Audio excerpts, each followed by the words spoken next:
Welcome. You can be seated. We're very glad that you are here. We're sharing the traditions of a couple of faiths, but the faith is common. It's the faith in the same God who created us all. And so as we celebrate, which is what we're doing now, the marriage of Kristin and Scott. Remember when we were in Ireland? Yes. There's a picture we have, comes up on my screensaver all the time. When we were in Ireland, Kristin, at Cashel, the Rock of Cashel, there's a statue of St. Patrick. And there are traditions, and the Irish have a lot of them. And then one isn't enough, they always have several. But one of the traditions is, if you can put your arm all the way around the statue, you'll be married in a year. And you should see the statue. Her arms don't quite come together. And this comes up over and over again. Fortunately, they didn't touch, because she didn't know you then. So St. Patrick knew what he was doing. Also, it's very glad they didn't touch her. She'd be tying her shoes without bending over. It's a huge statue, but we had a lot of fun talking about that, and it's so wonderful that she finally found the person that she decided to give her life to, and you have given your life to each other, and it is glorious. The reason that we do this, very simple. God enjoys being God, and he wants us to have that same joy, and he makes it possible in the love of man and woman in marriage to do it. And as they commit themselves, I'm not going to ask you if you love one another. What we'll commit ourselves to is will you, because it's in the continuance of that love, which is an act, not a state, that you grow into that wonderful state where you enjoy the love that God intends for you to have. And that's why we're all gathered here, because we all long to see you grow into that joy. And that's what we're celebrating. We're celebrating the moment, but we're also celebrating the hope of a great, glorious, wonderful future. Now, Kristin, will you have this man to be your husband, to live together in the covenant of marriage? Will you love him, comfort him, honor and keep him in sickness and in health, and forsaking all others, be faithful to him as long as you both shall live? I will. Scott, will you have this woman to be your wife, to live together in the covenant of marriage? Will you love her, comfort her, honor and keep her in sickness and in health, and forsaking all others, be faithful to her as long as you both shall live? I will. Because marriage is not just an individual thing, but it is really a community activity. All of us are part of this marriage too. And so we have a responsibility to help them. And so I'm going to have your commitment as well. So I'm going to ask you if you will commit yourselves to this. Your response is, we will. Here is the commitment. Will all of you witnessing these promises do all in your power to uphold these two persons in their marriage? We will.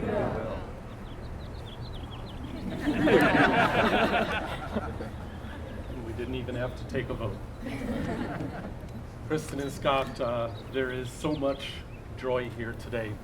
If you look over your shoulders in the other direction and you look at the folks around, take a glance at these people, some of them waving at you. These are the people who love you, who share in your joy today, the joy of the two of you creating the relationship that you have started to create and you will continue to create for the rest of your lives. The joy of bringing your two traditions, your two families, your heritages together. And in Jewish tradition, when we experience joy at special moments in our lives and at holidays and festivals during the year, we turn to wine for an obvious reason. So I'll ask you to hold on to this cup together as we offer the blessing. Baruch atah Adonai Eloheinu melech haolam, borei pri hagafen. Blessed are you, Lord our God, sovereign of the universe, creator of the fruit of the vine and the joy of bride and groom.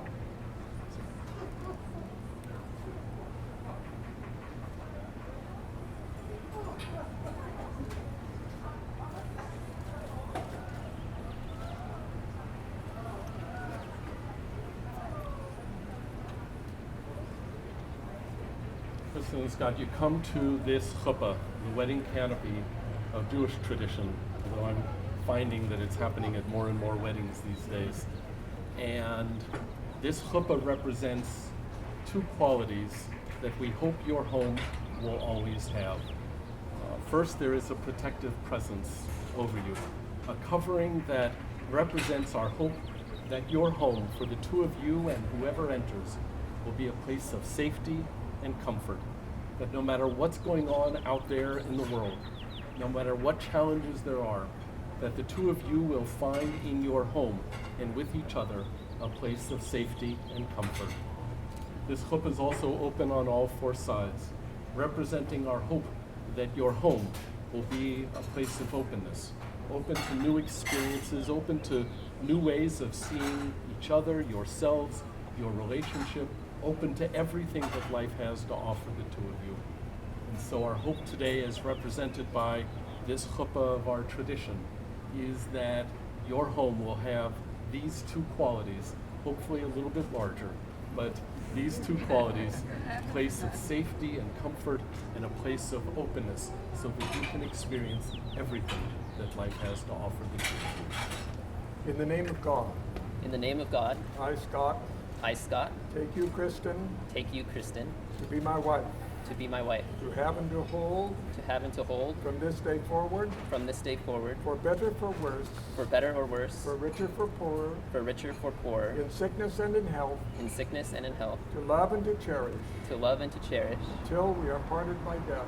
until we are parted by death. This is my solemn vow. This is my solemn vow. Repeat after me. In the name of God, In the name of God, I, Kristin, I, Kristin, take you, Scott, take you, Scott, to be my husband, to be my husband, to have and to hold to have and to hold from this day forward, from this day for forward, better, for worse, for better, for worse, for richer, for poorer, for richer, for poorer, in sickness and in health, in sickness and in health, to love and to cherish, to love and to cherish, until we are parted by death. until we are parted by death. This is my solemn vow. This is my solemn vow.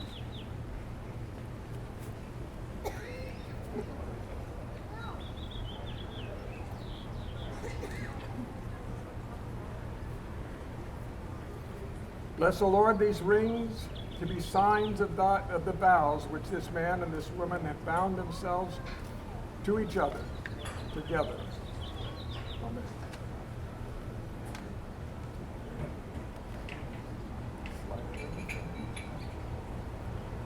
Repeat after me. Kristin, Kristin, I give you this ring I give you this ring as a symbol of my vow, as a symbol of my vow, with all that I am with all that I am and all that I have. and all that I have. I honor you I honor you. in the name of God. In the name of God,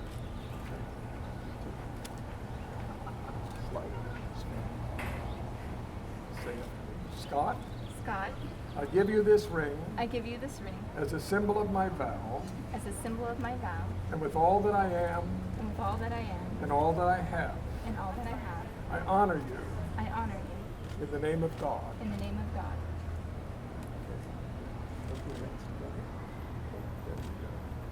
Now that Scott and Kristin have given themselves to each other by solemn vows, with the joining of hands and the giving of rings, I pronounce that they are husband and wife in the name of God.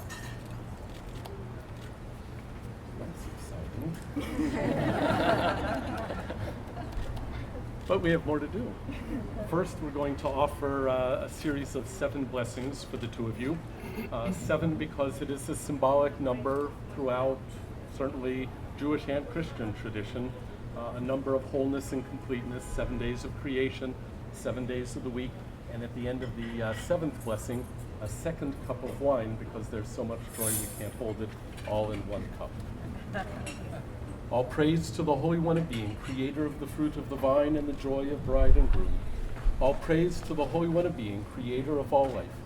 All praise to the Holy One of Being, creator of the union of loving couples. All praise to the Holy One of Being, creator of renewed life and joy. All praise to the Holy One of Being, creator of the love between these two souls. All praise to the Holy One of Being, creator of these loving friends who rejoice in the glory of all creation. The 7th blessing, second cup of wine. Hold on to that together. All praise to you, Holy One of Being, creator of joy and gladness, bride and groom, love and joy. May these two precious souls hear the sounds of peace and happiness, the voices of people in love, of children at play. All praise to the Holy One of Being, who inspires the bride and groom to rejoice together with family and friends.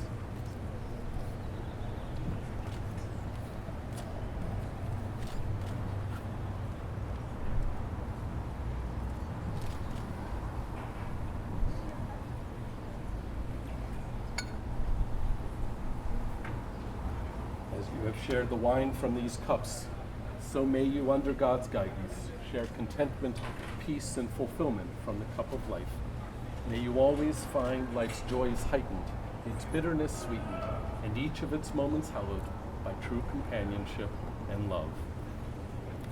In days to come, Chris and Scott, the two of you will travel along the way and experience the growth of your respective careers and your movement in life, starting apparently fairly soon. But there is this bond that will always hold the two of you together. This bond that the Reverend Skillicorn Jerry has talked about, and what a joy it is to share this ceremony, Kristin, with your grandfather. I can only imagine what it can be like to celebrate the wedding of a grandchild, and the joy to share it with him. Before the ceremony, we completed the ketubah, the Jewish wedding document, and it records the date and names and places of the wedding. And it declares, as we embark on life's journey, we promise to love, cherish, encourage, and inspire one another. Our hearts fuse together, creating a unique bond with friendship and compassion at its core. Through this union, we vow to value and support each other, always striving to show sensitivity to each other's needs. We shall nurture one another emotionally, spiritually, and intellectually, embracing our respective qualities, strengths, and heritages. May we continue to grow together, maintaining the courage and determination to pursue our desired paths. We promise to celebrate life's joys with grace and overcome life's adversities with tenacity. May we maintain the intimacy that fosters trust, honesty, and communication. As life partners, we shall strive to build a home emanating love, peace, charity, and tolerance. Through each other's eyes, we see the world anew. May we be better together. All this is, in fact, valid and binding because you signed it, your witnesses signed it, so we have the Jewish record of your wedding ceremony.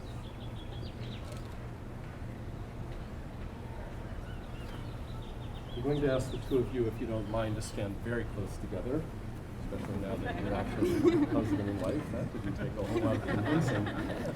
I'm going to take this tallis. Jerry's going to take the skull with which you were ordained, right? So it's going to be 10 or 15 years old.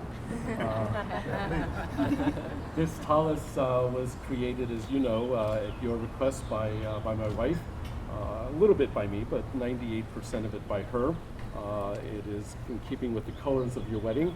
It has your names and the dates. We trust that it will become an heirloom of your family.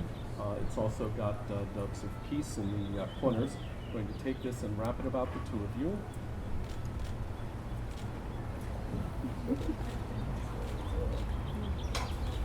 And ask you to hold the ends together. And skull fits in there too. That's about all tied up. I will invoke a blessing from the Bible upon you, and then Jerry will add an additional blessing.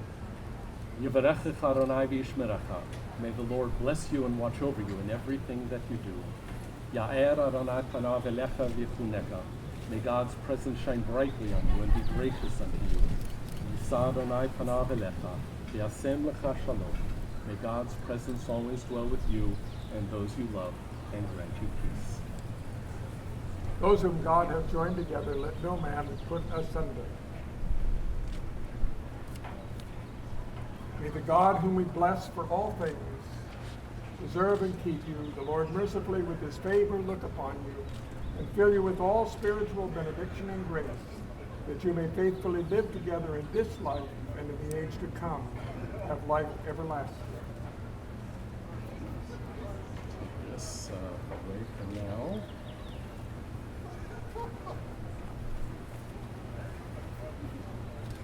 And Scott, we're going to put you to work now. Keeping with Jewish tradition, I'm going to place this glass down, have you stomp on it as many times as it takes till it breaks. Okay.